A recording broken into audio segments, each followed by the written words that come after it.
How can you study something that doesn't exist? Which is an interesting question. And their comeback is to say, anything you can achieve with hypnosis, you can achieve without. Well, go figure. It's the same mind, right?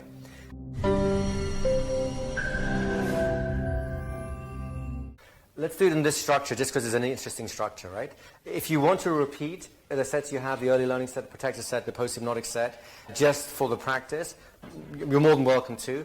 I encourage you to shorten them a little bit so you can spend more time on the new sets that we're developing, so you put the energy where it counts. Does that make sense, guys? And if this distracts you, then remove this round of sets because you understand them more clearly, right? You know what you're doing with them. It's just a question of now drilling them in, right? Those of you in the school, you have a perfect environment for that, of course, to drill, and I encourage you to do that. Then just remove them so your consciousness is not burdened down by too many things, so that you can focus more on the new sets that you can then grow your experience with. Is that okay with you guys? Okay? I'll let you make that choice. It's entirely up to you. Just make sure that the new content isn't being interfered with the old content, so that you can have a clear representation of what we're trying to do here, right? So the next step is real simple. There are many different models for hypnosis, right? And as far as I'm concerned, I'm happy with any model of hypnosis that someone can demonstrate to me actually works. I don't care if they contradict each other either, because here's the thing. It's a model. It's not the truth, right? And this is a really important thing to understand. People are having ideological warfare in the hypnosis world. Oh, direct suggestions work better. It's been proven by research. It has.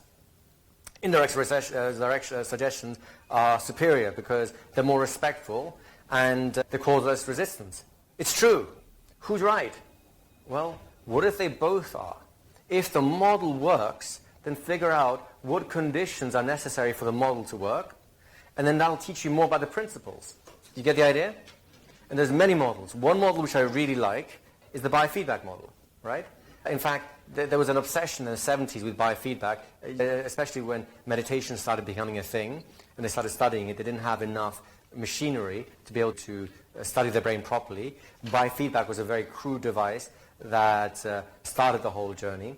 Things have got a lot more sophisticated since then.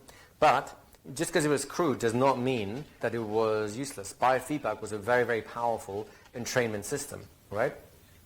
So one of the theories that people propose for hypnosis is that it's a biofeedback loop. It just happens to be, as some people like to call it, a wetware biofeedback loop. Wetware, by the way, is human beings, right? Hardware is computers. Software is programs that are changeable that run within that, right? So we're going to start creating a biofeedback loop to intensify everything else that we're doing, right? As Robin said a moment ago, the reason that this whole protocol was more intense or more real for him when working with someone directly versus me just giving you a quick example as a group is because he was invested in it. And why was he invested in it? Well, have a look at that first step. Whose content was there? Whose content was being summarized? Whose content was drawing an agreement set out? Yes, that's what I want, right? Whose content was structuring a success opportunity, right? Yes, that's the goal that I want. It is uniquely designed for him, and that's why he engaged more, why he got more out of it. Do you get the idea? So this is a form of biofeedback, if you think about it.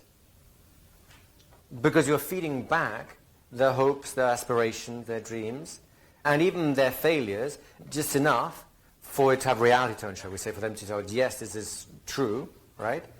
So that it sets the conditions for the work to have more of an impact.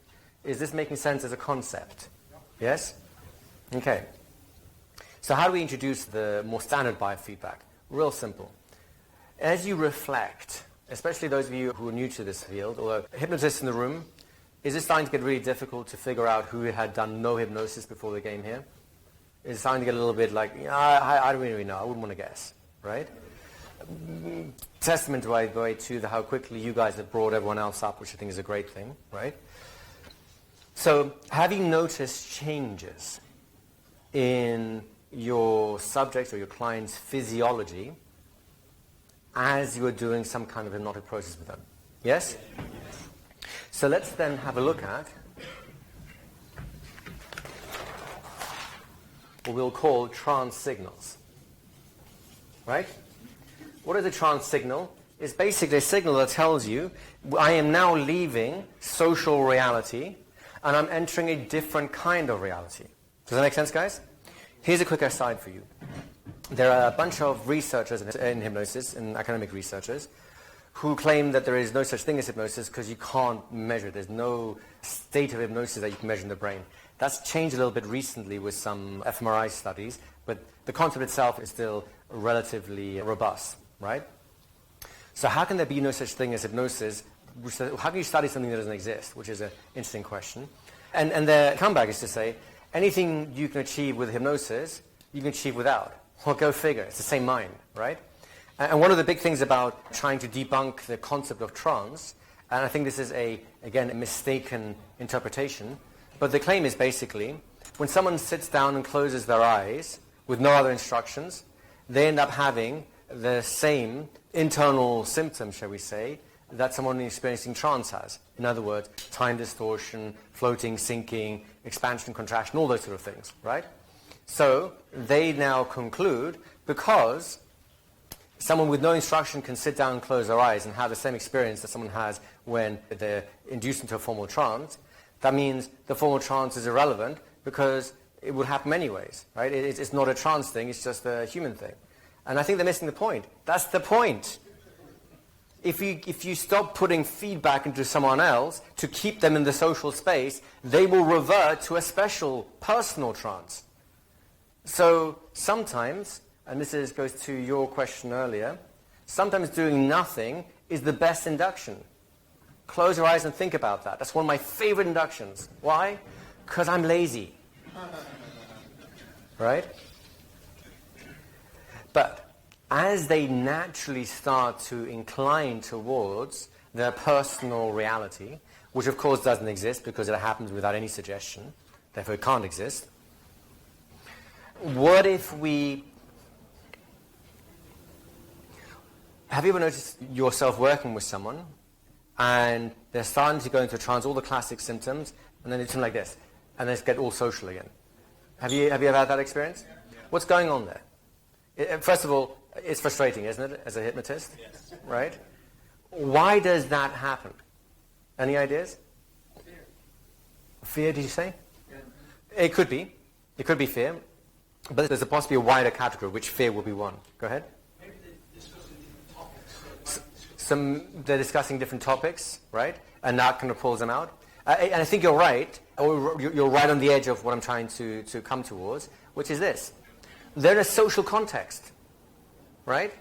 As soon as you start the induction, they still think they're in a social context. They don't know what's expected of them. This is the fear part.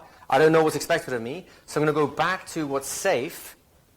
I'm not going to make a fool of myself. I'm going to talk to them. Oh, he's asked me something, so when I'm asked something, I'm going to be social. So they go from their trance responses to a social response, which is what the bit that is so frustrating, because we're trying to get them out of the social persona. Their social persona is the one that's limited. Do you get the idea? And what keeps them there? Well, what keeps you?